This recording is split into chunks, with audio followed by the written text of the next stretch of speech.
But I don't know. It's not. It's less about the character and more about the sentence. And I guess when we were starting out, it was originally just a lyric, kind of lifted from the film, and I guess it represented wanting to like leave our small town and go and travel, and that's all the. I guess you could say the aim of the band's ever been, just trying to get out and travel and see the world and stuff. So yeah, that's what it meant to us, and that's why we ended up using it as a band name.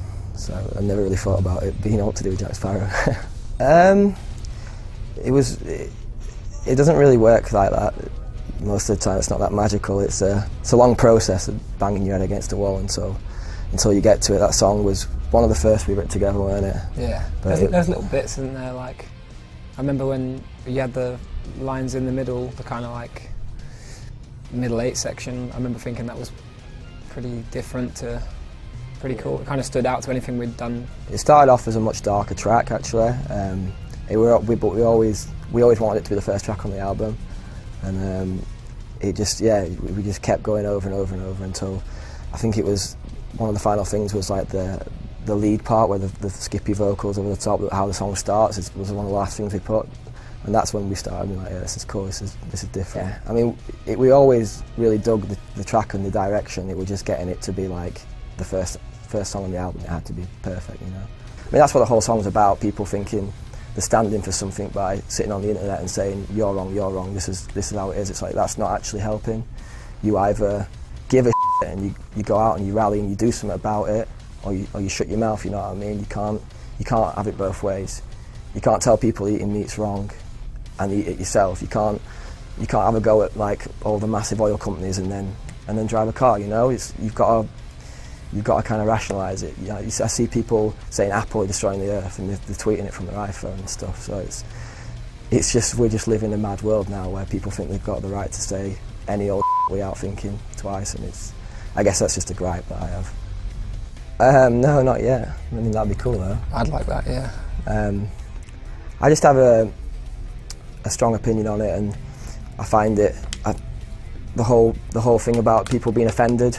But like, I mean, we have a church burning as our backdrop on one of our songs, and someone's like, oh, "Can you do that? That's offensive." And it's like, well, it's offensive that we're not allowed to have that opinion, because in my opinion, I don't think believing in God is a victimless crime. You know, it's not. It's only that. It's more of like just trying to push the boundary a little bit and kind of like make a point out of. But it's not for the sake of it. It's not to try and offend anyone. It's to try and make a point of like it means nothing. It's not that I think I'm right and everyone else is wrong, and that's it. If it was just people believing in God had no effect on the world, it wouldn't matter. You can believe in what you want. If you want an imaginary friend that lives in the clouds, that's fine. But it's the fact that it does have a knock-on effect on other people and other things, and the whole world is in turmoil mainly because of religion, or at least a massive part of it. You know, so it's not like, oh, it's not hurting not to believe in it, because it is. And raising kids to believe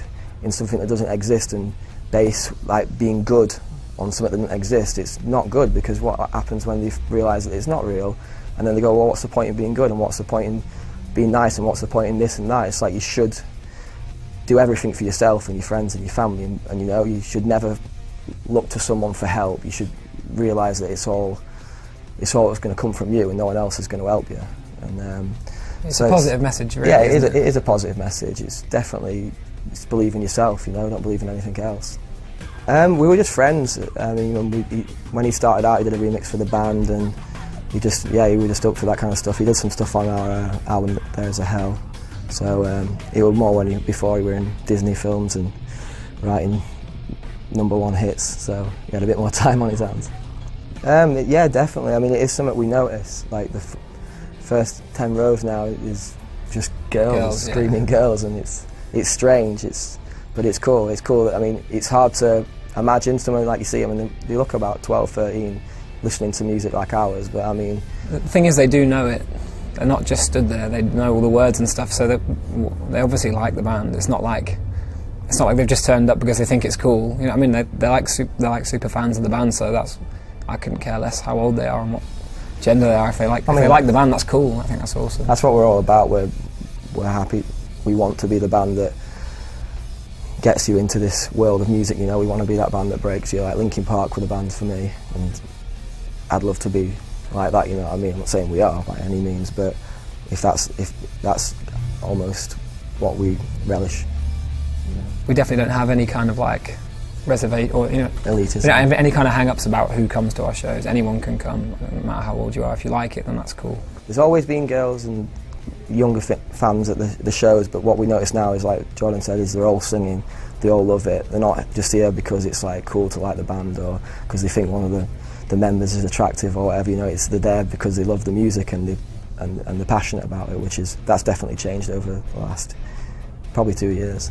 We put like a camera at front of house sometimes just to see, like, because we've been doing projections on this tour, to see what they look like, and it's cool because you can see like 13-year-old girls and then like 50-year-old men like really into it, and they know all the words as well, and it's just, I think that's awesome. It's a much more general audience, you know, there's not like, you could used to spot a Bring the Horizon fan, you could see what you look like and you knew. Now it's like you have no idea, it's just people. I think that's a really good thing.